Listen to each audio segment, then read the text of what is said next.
nílé lóko lájò lẹ́yìn òdì mo kí gbogbo yín káàbọ̀ sí orí ìkànnì Yusufullahi. Mo kí yín pé ẹ káàárọ̀, ẹ káàsán, ẹ káalẹ́ ní ibi tẹ́lẹ̀ gbogbo tẹ́ bá tẹ́ láǹfààní láti máa wò ìkànnì Yusufullahi. Àjíjẹ ara yóò máa jẹun, ọlọ́run ní fẹ́ ṣẹ̀ṣẹ̀ gbogbo wa. Ojú tẹ̀ fún wò wá àti títẹ̀ fún wò wá lòdì, kò sì ní fọ́nà ṣe ìwé ẹ̀ṣẹ̀. Yusufullahi TV #1 Islamic channel jẹ́ ìkànnì tí ó wà fún oríṣiríṣi wáàsí àti ọ̀rọ̀ ẹ̀sìn látọ̀dọ̀ ọ̀pọ̀lọpọ̀ àwọn àfáà ńláńlá jàǹkàjàǹkà tí wọ́n mọ̀ máa ṣàlàyé ọ̀rọ̀ nípa ẹ̀sìn wa.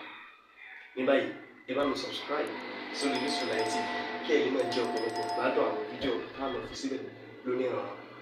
Ẹ bá mi like kí ẹ sì bá mi subscribe, ẹ bá mi share kí ẹ bá mi comment sórí àwọn fídíò yìí kí ṣe bẹ́ẹ̀ bẹ́ẹ̀ kẹ́tì sí. ọ̀dà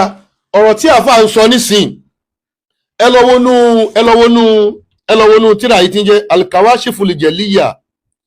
fi Raddi ala al-Wahhabiyya lọ́wọ́ page 5 kí ni o 543 ó ń bọ̀rọ̀ yẹn bọ̀ wá ó wá ní mimma la shakka fihi anna talaba an-naf'i wa durri la yultamasu ala jihati al-haqiqa illa min rabbil izza. ẹgbọ́n tí a fà só ní talabu an-naf'i wa durri kíyàn wá àǹfààní pé ẹ̀dá kan ẹ ṣe mí láǹfààní àbí wa durri àbí ẹ bá ń fi nira kẹyàn la yultamas wọ́n lè wá síbi kankan ala jihati al-haqiqa haqiqatan kò síbi tá a lè wá sí illa min rabbil izza. النفع وضر لا تجوز نسبتهما إلا إلى الله. tá máa bí ọ ẹni tí wọ́n rò pé òun pè pé òun ló ṣe yẹn tá máa bí òun náà kò lè fọwọ́ sọ̀yà pé mi ni yóò ní Allah.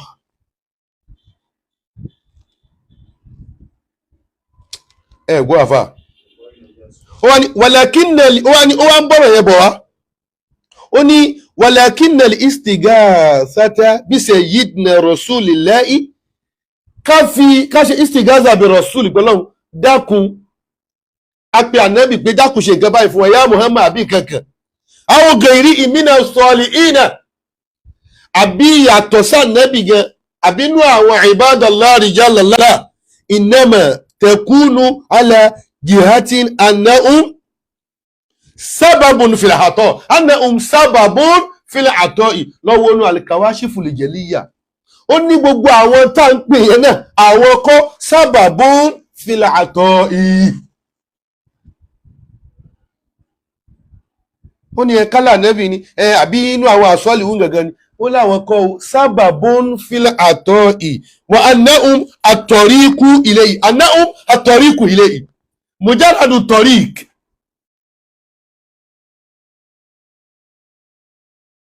bí èèyàn kan bá ní ẹgbàmí ó wá wọnú ilé àwa ṣílẹ̀kùn fún àwa gbà á lóòótọ́ ṣáwa la gbà á ní àbọ̀ náà.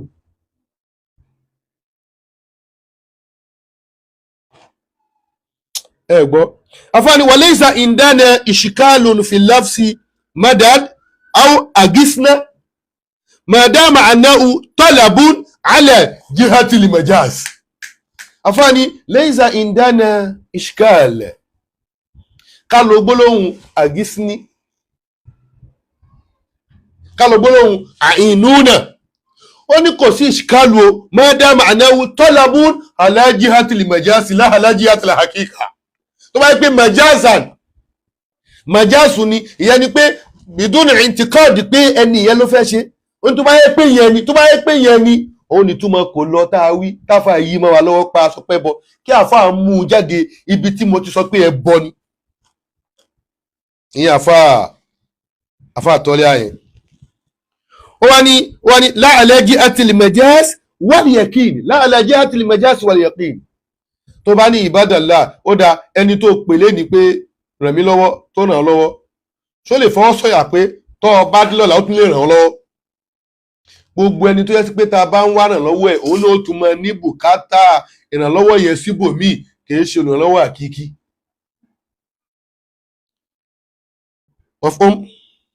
ó wá ní àlẹ́jì àtìlìmẹ̀jẹ́s wal-yaqin ó wá ní kí ni mu'takira anna Allah ta'ala huwa al-mu'ti wal-mani anna Allah ta'ala huwa al-mu'ti wal-mani. ó gbọ́dọ̀ mọ̀ in tó ń bèèrè yẹn o tó bá ní ibadallah rijalallah ba'da ma i'taqada anna al-mu'tiya wal-maniya huwa Allahu jalla wa ala. ó gbọ́dọ̀ ní ìtìkọ́dù bẹ́ẹ̀. ẹni tó sọ pé tọ̀ ẹ̀yin ibadallah ẹ dákun ẹ̀fọ̀nà àwọn ìbòlà àgbà tó wá mọ̀nà bó ti ń sọ yẹn náà ó gbọ́dọ̀ ní ìtìkọ́dù pé àwọn tó ń pè yẹn kọ́ hakikatan innama hum mujarradu sababi wa tariq ila al-matlubi. mafhum? wàlìzáàlìkà látara bẹ́ẹ̀ nínú tá a fi lè takò sí Gaza ni pé ó ní wàlìzáàlìkà al-khalqu yawm al-qiyamah yastagizuna bí Ádámà nígbàgbọ́n al-qiyamah àwọn èèyàn ó mọ̀ wá al-istigaza bí Ádámà dákun wá gbà wá wa ghayri min al-anbiya hatta shafi'a Rasulullah sallallahu alayhi wa sallam. àwọn àlàyé pọ̀ mẹ́ ó wá ní fayati tó bá dípò àwọn ọlọ́mọ àwọn ànábì ó ní waqad ja'a fi sahih al-Bukhari inna shamsa tadnu yawm al-qiyamah hatta yablugha al-araqu nisfa al-usni فبينما هم كذلك استغاثوا بآدم ثم بموسى ثم بمحمد صلى الله عليه وسلم فياتي البشر إلى سيدنا آدم يوم القيامة لما يضيق بهم الحال ويستغيثون به وبإخوانه من النبيين. بداية ما قلت أفا وانا داتيستي غازا وبالو وسؤال لما ذهبوا إلى الأنبياء kí ló dé táwọn èèyàn lọ lè bá ànábì tán lọ lè bá àwọn ànábì Ọlọ́run wa rabbuna arhamur rahimin kí ló dé tí wọ́n pe ọba tó dá wọn direct wa huwa sahibul amr wa huwa yasma'u du'ahum huwa arhamur rahimina na'am وغضبه كذلك شديد فلا بد أن تدخل على الملك إذا غضب بما يحب سبحانه ويقبل شفاعته فيك وهذا هو معنى التوسل فلذا التوسل عبودية لغير الله. توسل بتاع سوء ليس توسل عبودية kìí ṣe pé à ń sìn wọ́n kìí ṣe pé wọ́n ń sìn wọ́n kìí ṣe pé mi ìfẹ́ pẹ́ púpọ̀ lórí ọ̀rọ̀ yìí. ẹnu tí mo fẹ́ clarify ni pé afáwa sọ̀rọ̀ kan pé kí ló dé tí Ahmad bin Hanbal kọ́ ló pè ní kí ló dé tí kò sọ pé ya Allahu tó wá sọ yí pé ya ibadallah tó bá ní ya ibadallah mu'taqidan anna ibadallahi ليست لهم الاستطاعة في إعطاء غيرهم شيئا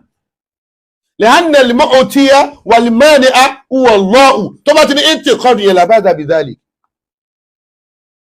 mo lè sọ pé tó ẹ̀yin ẹni Ọlọ́run dákun ẹ ràn wá lọ́wọ́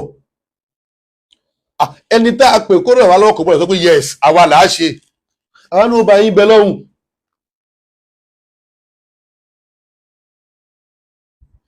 gbólóhùn mo pe orin yẹn lẹ́bọ ibi tí mo ti pè é bẹ̀ káfọ́ àmú jáde gbólóhùn pé kò lọ ìyẹn ni pé àwọn àáfàá kan ní pé a gbọ́dọ̀ ṣe istighatha bi ghayrillah. àwọn kan ti sọ pé ó lọ àwọn méjèèjì wọn lẹ́rìí ibo mo ti sọ pé ọ̀rọ̀ ẹbọ ni torí pé mo ní kò sẹ́bọ ń bẹ̀ náà ni ó mú Abu Sufyan jáde nínú ọ̀rọ̀ kílípù tẹ́ rí tí mo gbọ́. ìwá sọ pé ìsọkúsọ ni wọ́n ń sọ yẹn sọ ti ẹni mọ̀nà náà ẹni tó bá ti ní hújà wọn kì í sọ pé ìsọkúsọ. ọ̀rọ̀ yìí dẹ̀ ní títí dọ̀la àwọn èèyàn ò mọ̀ fà á náà ni oníkálukú sì mọ̀ mú tírà jáde but gbólóhùn kan wà tí àfa Tọ́lá Mustapha yìí tí wọ́n wí gbólóhùn yẹn ò dá o kán túbá lórí ẹ̀ pé ṣèbí ìgbà tọ́lọ́hun sọ wípé iyyaka na'budu wa iyyaka nasta'in pé ẹjọ́ tó wá ń pẹ́ lómi. àwọn tí wọ́n sọ wípé àgbọ̀dọ̀ ṣe istighatha bi ghayrillah wọ́n bá dún lórí háyà yẹn nìkan pé iyyaka na'budu wa iyyaka nasta'in. àyà iyyaka na'budu yẹn nísìn wa iyyaka nasta'in àyà yẹn tufidul qasra hatta la tatajawazu al-isti'ana ila ghayrillah. Iyyaka na'budu balagiyan ìwọ nìkan láàmú sí wa iyyaka nasta'in gbogbo ń tábà máa wá iyyaka ọ̀dọ̀ rẹ̀ láàmú wá sí àti lọ́dọ̀ rẹ̀ láàmú wá sí àdéhùn nù. tọ́ èèyàn méjì ni ó máa wá ẹni tí wá nǹkan lọ bòmíì tó dẹ̀ gbà pé ẹni yìí gẹ́gẹ́ ni ó ṣe nǹkan ẹ ó ti jáde kúrò nínú iyyaka nasta'in. àmẹ́ni tó kàn fẹ́ fìyàn ṣe tàwásùlù kéèsì tí ọ̀tọ̀ ni o. ọ̀rọ̀ tàwásùlù àwọn àfáàfáàfáàfáà àwọn ìríbi fàá sí táwọn lè bá ní tàwásùlù ni àwọn irú alákòóṣe tí ń jẹ́ bẹ́ẹ̀. àtàwásùlù bil anbiya'i wọ́n sọ̀rọ̀ lórí ẹ̀ àtàwásùlù bis salihina wọ́n sọ̀rọ̀ lórí ẹ̀ àtàwásùlù bil a'mali salihah wọ́n sọ̀rọ̀ lórí ẹ̀. mo jẹ́ ní ibadallah rijalallah àìnúná bí àúnilá èmi ní kò sẹ́bọ́nú orin ẹ̀. àlùfáà àtọ́lé à ń sọ pé mo sọ pé ẹbọ wà ń bẹ̀ kán mú jáde àbábà ń kà síwájú mo wá ní àìnúná bí àúnilá ó tó wà kúnú àúnẹ̀nà ẹ̀tìrì ó dá tíyẹ̀ ò bá yẹ kúnú àúnẹ̀nà billah ẹjẹ́ àjọ gbé sílẹ̀ àkáyì. pírọ́blẹ̀mù ta ní ni pé ta ló sọ̀rọ̀ yìí wọ́n lò ní súfì ni wọ́n ò fẹ́ gbọ́rọ̀ yẹn mọ́ra rárá bí tí ò kó mọ́. kúnú áwùnẹ̀nẹ̀ bìlá èyí tí Abu Sufyan sọ mi máa ṣẹ̀fà báyìí lọ gbọ́ orin tí wọ́n gan ni because mo lè mọ́ láǹfààní àti mo ti ṣe wàhálà púpọ̀ lónìí but mo wò wípé kọ́lọ́hún kó yá mọ́ ẹbẹ kó ṣọ́wájú ọ̀la lọ àwọn iṣẹ́ ẹ̀tọ́ láti ń bẹ́ẹ̀ láwọn iṣẹ́ ẹ̀tọ́ lá tá à níṣẹ́ mi ojú ká kọ́ mọ́ kéwú ká ṣe gbá ká ṣàwó lọ mo ti wá ráyè kí máa tàn kí lọ sójú kí máa tàn kí níbọ̀ wá màá pa àwọn nǹkan mi tó yẹ kí máa ṣe tì. àmọ́ àníyàn tí àáfà yìí fi sọ ọ̀rọ̀ yẹn ẹ̀yin àáfà Tọ́lá Mustapha yẹn èèyàn gbọ́dọ̀ dájú àníyàn yẹn ní mi bálá àníyàn yẹn fẹ́. tó wọ́n lè sọ wípé ṣe rá níyàn mi ni àmọ́ ńgbà míì qawlu l-mar'i dalilun ala ma fi nafsihi.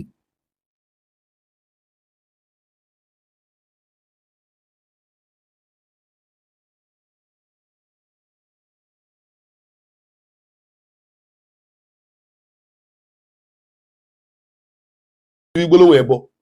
ẹ wá sọ pé mọ̀fúnmù tí lórí ọ̀rọ̀ tí mo sọ ápà tí èèyàn bá fẹ́ lórí ọ̀rọ̀ yẹn ẹ bá kọ́kọ́ bí ọlọ́rọ̀ náà pé kí ni mọ̀fúnmù yín lórí ọ̀rọ̀ tẹ́ ń sọ yìí kẹ́yìn tó dájọ́ lé lórí. ẹ tó wá ń sọ mẹ́ pé ìta bá mọ ẹ̀yin ní tẹ́ ń sọ òye ẹ̀yin lẹ̀ mọ tẹ́ ń sọ. tó ìjọba bá lọ gbé kinní kalẹ̀ pé bí èèyàn kan bá sọ̀rọ̀ tó bá rí pé ọ̀rọ̀ wà ní ọ̀rọ̀ tó sọ yẹn máa wulẹ̀ bá dùn mọ́ náà yes mo gbádùn ọ̀rọ̀ tó sọ yẹn lọ. gbogbo kéwù ló mọ̀ tán ni gbogbo nǹkan lórí tán ni gbogbo tírà lórí tán ni.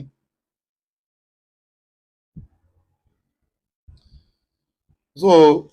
gbólóhùn pé àfa àparọ́ mọ́ mi ni tán bá dẹ̀ fẹ́ dìbọ́ǹkì páwọn ò parọ́ ibi tí mo ti sọ yí pé orin yìí o ibadallah rijalallah ibi tí mo ti sọ pé ẹ bọ́ ni káfà mú jáde. gbólóhùn pé tí wọ́n bá gé bí àwọn ìlànà ní àyínú náà kò lọ yẹn ni pé kò lọ lọ́dọ̀ àwọn apá kan ni ó lọ lọ́dọ̀ àwọn kan pẹ̀lú ogun tẹ́yìn náà padà mú wáyé. so tọ́rọ̀ bá ti rí báyìí ẹ jẹ́ ká máa ṣe insof ìntàwà kì í fẹ́ fi fọ́pọ̀lọpọ̀ lésì ni pé ẹ gbé kúrò ní tọmọlúàbí ẹ gbé sí nǹkan míì òun lèmi fi máa ń wọ ọ̀pọ̀lọpọ̀ pé n ti yàrá pọ̀ àwọn nǹkan sì mẹ́tọ́ yẹn ti pé abadal habidi náà mi lè fún ọ lésì láyé tí wọ́n pé mo ti wà àwọn eléyìí pé ó dà kó bùyà mi ìní fún lésì torí mo ti rí i pé àwọn eléyìí ò ní ládàbí kankan. kí ẹgbẹ́ bàbá rẹ sọ̀rọ̀ tó bá fẹ́ túnṣe ó lè túnṣe mọ́ná kó wá di pé ó wá gbé wá sí lẹ́fù rẹ̀ pátápátá.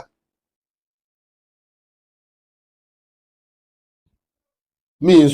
ì sọ àwọn àáfàá méjèèjì yìí o àmọ́ àwọn kan tí mi ò ní dákọ wọn táwọn èèyàn dẹ̀ mọ̀ wọ́n tó yẹ sí pé àwọn eléyìí gan àwọn èèyàn gan ni wọ́n tún jẹ́ káwọn èèyàn máa rí súnà pé tọ̀ ṣé bẹ́lẹ̀ yìí ti ń ṣe yìí ǹjẹ́ bí súnà ti rí nìyẹn ǹjẹ́ tí súnà kọ́ wa nìyẹn ǹjẹ́ lè jọ onísúnà òun sì ríra rẹ̀ kàánà oṣù níyù wà lẹ́yìn ìzàbí sùn níyì. so in tó dáa fún àwọn bẹ́ẹ̀ ni pé asukutu assalam tí ìbá ṣe pé irọ́ tí àáfàá yìí pa àti bó ṣe fẹ́ mọ lọ́rọ̀ ń bẹ́ tó fẹ́ yí ẹni ní ìbá tí jáde tó bá lẹ́nìkan ṣe rọ́dùn mi tí ń bá lọ wò pé ọ̀la ìrọ́dàn jamilan ó ṣe rọ́dùn yẹn dáadáa kódà mo lè pé pé bára jazakallahu khairan àmọ́ tí bá ti rí pé léyìí ó kàn fẹ́ òun náà kẹsàn-án rí pé ó fẹ́ mẹ́nu bó ní mọ̀jì sí ni màá kàn wò ní ẹnu rọ́ tó pa ẹ kódà gbogbo àwọn ọmọ mi gan mo rí àti ṣe mùsàwárà kí lẹ rí sí irọ́ tó ti ń pamọ́ yìí àfikẹ́ lọ yanjú ọ̀rọ̀ yẹn so àti àfáwà Tọ́lá Mustapha àfá náà ní gbìyànjú gan tí ẹ bá ṣe lọ́tọ́ kẹfẹ́ pamọ́ mi lọ́wọ́ gbẹ̀yìn ọlọ́kọ́ bá ṣàlékún dáadáa àfá náà àfáwà Abu Sufyan máa ṣe lọ wo kílípù tí wọ́n ẹni máa ṣe lọ wo so ọlọ́kọ́ bá ṣe dáadáa tí wọ́n náà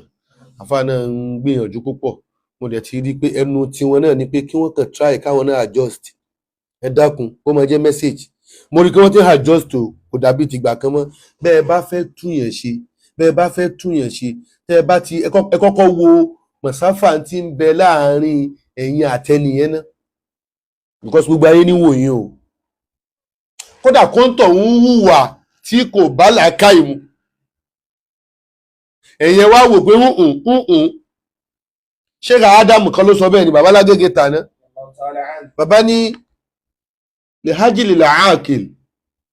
يفصل الخياط قميص المجنون جيدا bàbá nítorí onílàákàyè tí télọ̀ bá fẹ́ rẹ́ṣọ fún wèrè ó gbọ́dọ̀ rán ní ríran ọmọlúàbí kó farabalẹ̀ rẹ́ṣọ yẹn fún kó yáàyè lọ́rùn ẹ̀ ní kí wèrè má bàa di méjì àwọn yóò wá rí pé èèyàn eré wo ó ń làákàyè wo ọmọlúàbí wo ló wá rí wèrè ló wá fara ẹ̀ rẹ́ṣọ fún dáadáa báyìí wèrè tí ò ní kò lára ẹ̀ but ìwọ ò ní gbà àmọ́ wá torí pé wèrè ni ìwọ náà wá rẹ́ṣọ fún níran wèrè wà di méjì pé wèrè wo ló tún rẹ́ṣọ fún wèrè báyìí. subhana rabbika rabbil izzati amma yasifun.